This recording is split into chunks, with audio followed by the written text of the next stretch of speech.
Olá, queridos irmãos e irmãs, meu nome é Vera Chambanda, eu sou discípula, em novembro vai fazer 30 anos que eu sou discípula de Jesus.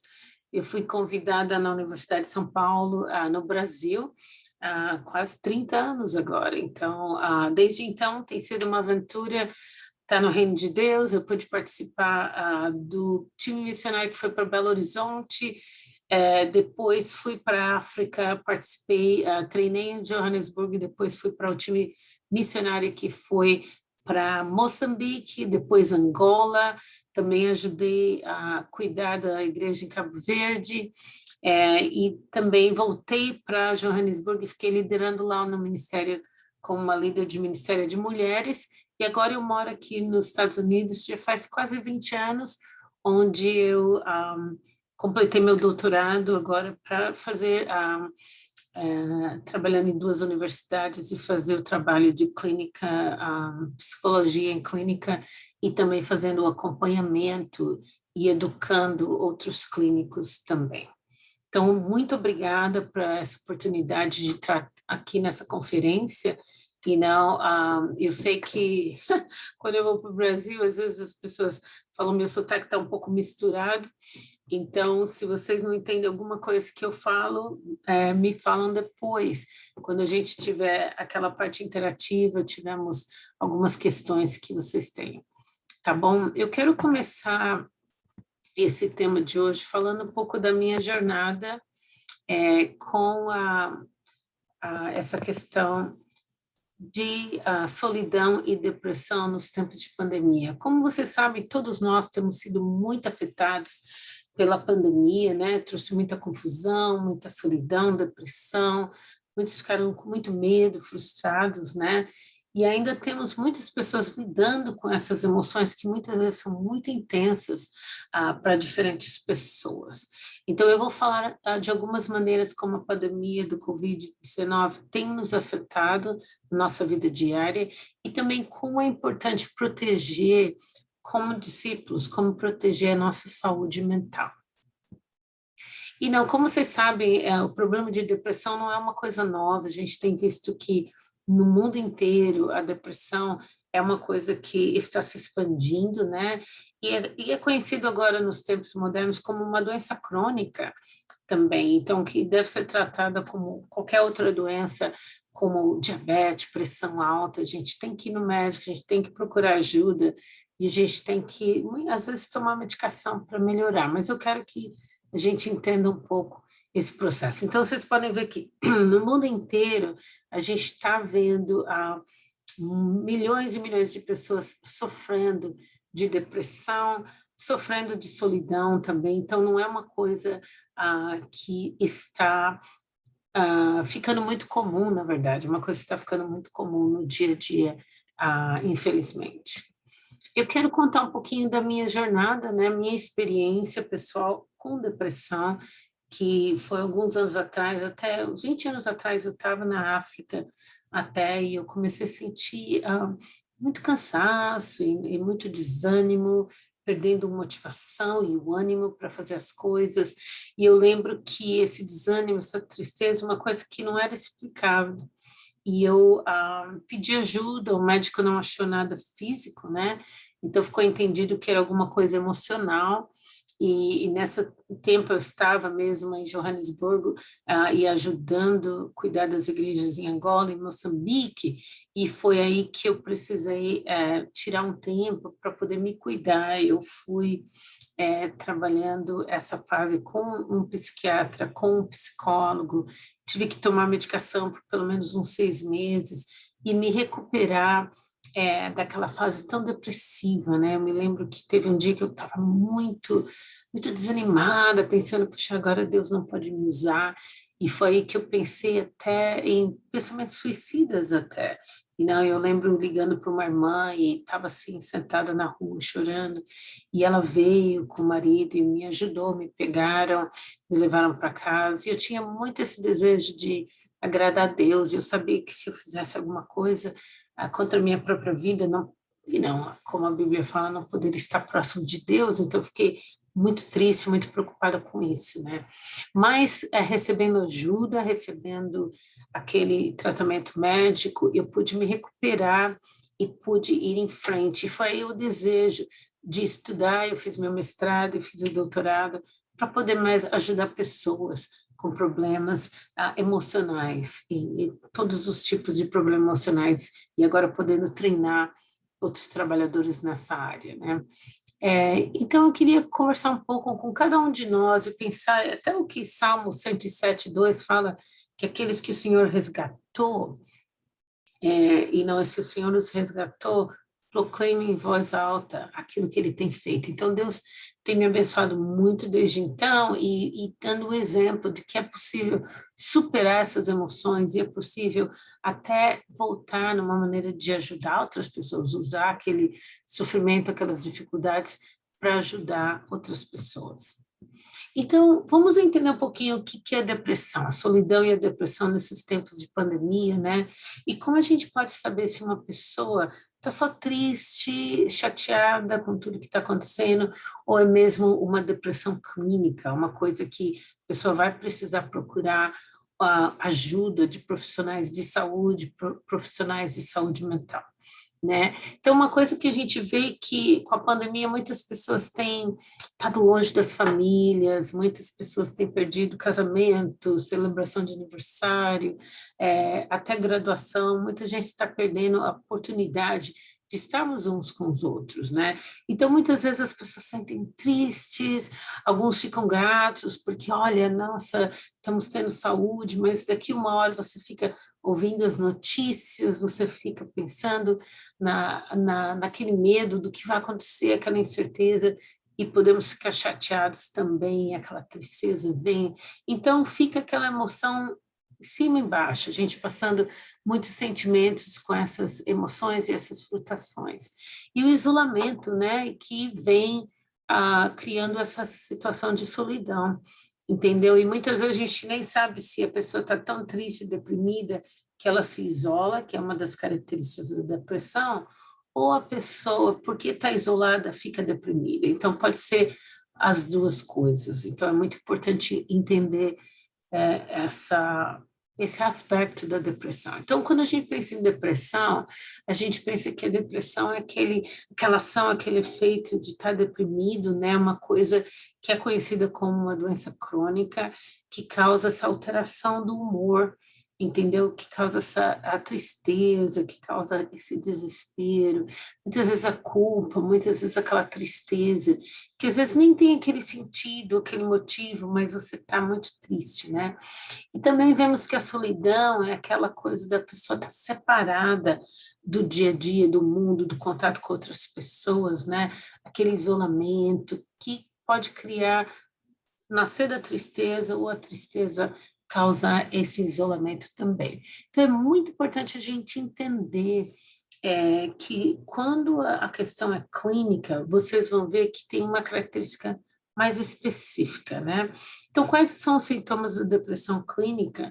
A depressão clínica, você vai ver que a pessoa não está só triste para baixo, mas a pessoa tem mesmo algumas características muito específicas.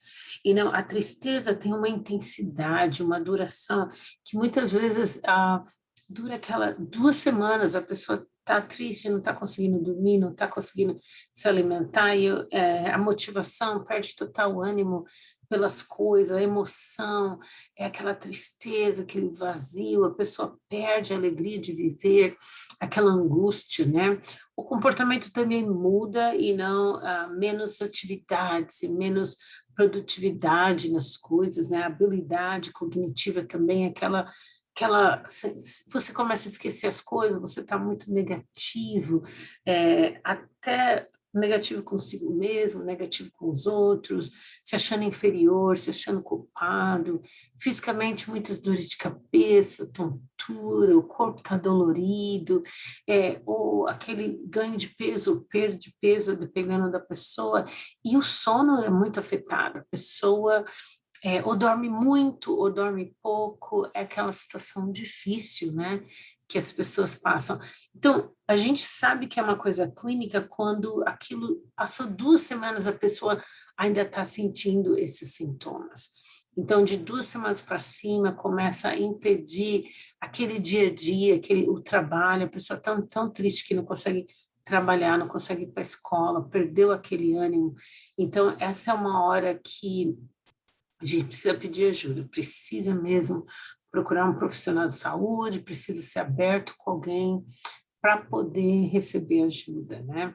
Então, até tem pessoas, como a gente está passando essa fase difícil, que perdeu entes queridos, que perderam amigos, ou que souberam de pessoas que eram próximos deles que faleceram.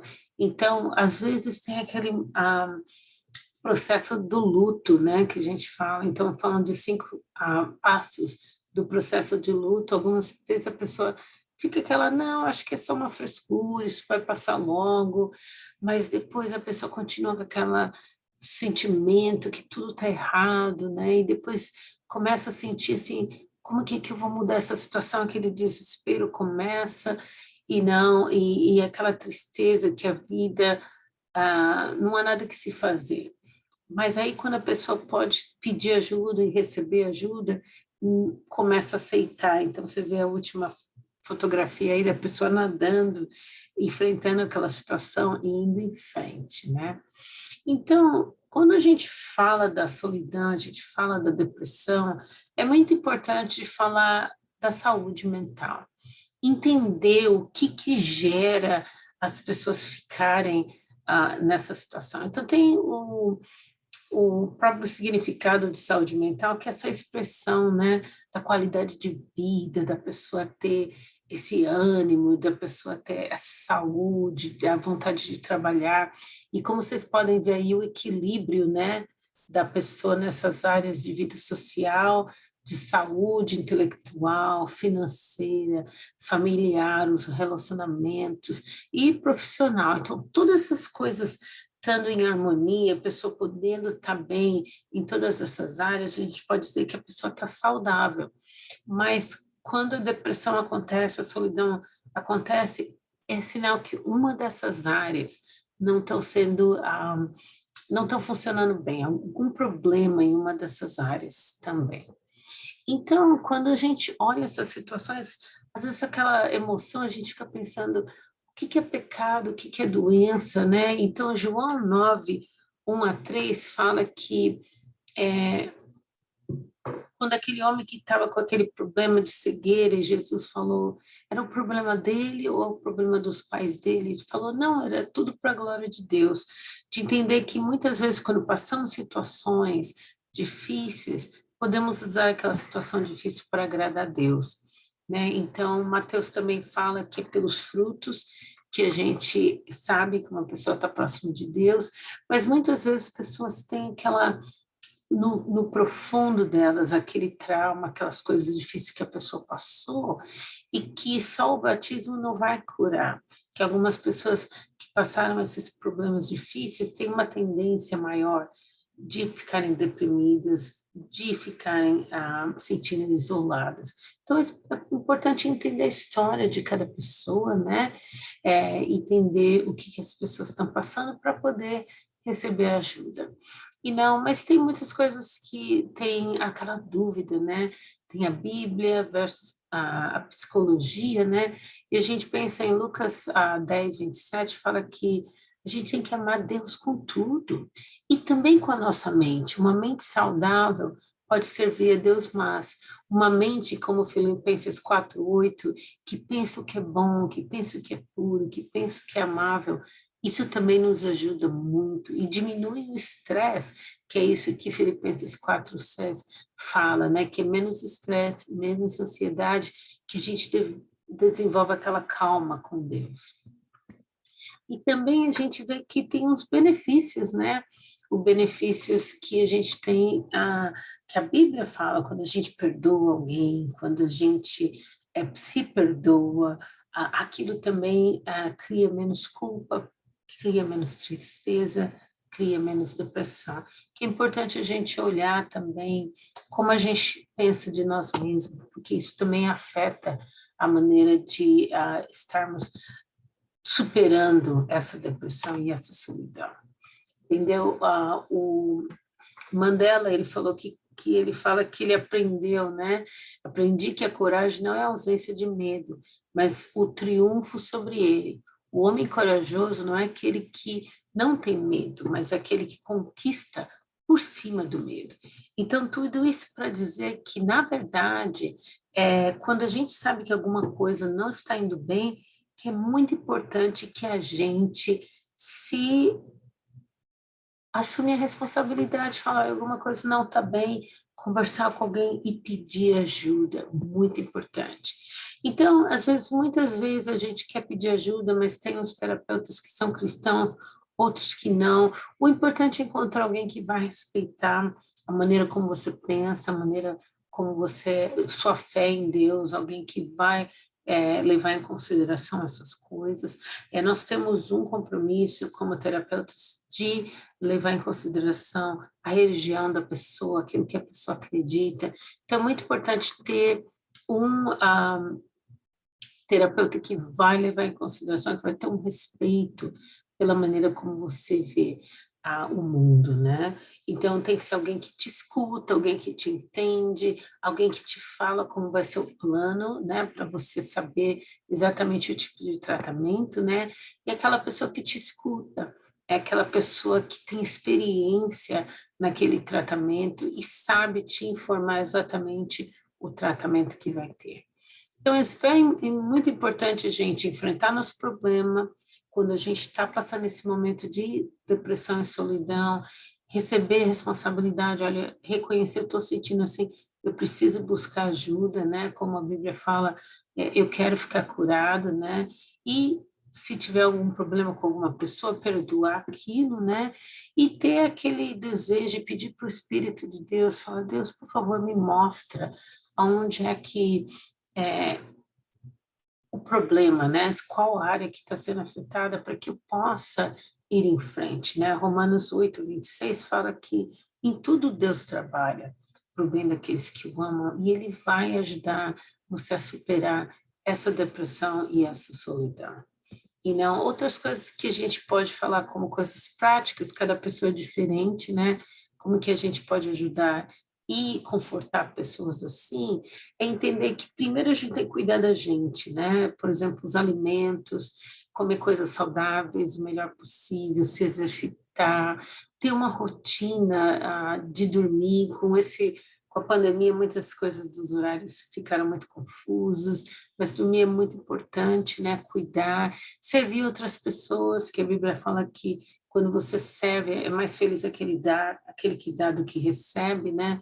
Contactar as pessoas, fazer saídas virtuais, ajudar um ao outro, expressar gratidão pelas pessoas que estão na linha de frente, que estão e não sacrificando suas vidas para poder nós termos a comida, para a gente poder ter o médico e coisas assim. Então, é importante servir, é um bom momento de deixar nossa luz brilhar, entendeu? Então, pois várias coisas assim que é importante de podermos fazer, mas quando pessoas que nós amamos que estão passando essa mesma dificuldade, da gente ouvir, da gente apoiar, da gente não criticar, né, da gente entender que alguma dessas áreas não está funcionando bem, e aí é a hora de nós chegarmos e darmos aquele apoio, aquela hora de a gente pedir ajuda, pesquisar, saber como é que a gente pode ajudar aquela pessoa a ouvir, fazer perguntas abertas, me conta mais, o que você está sentindo, que muitas vezes essa palavra amiga pode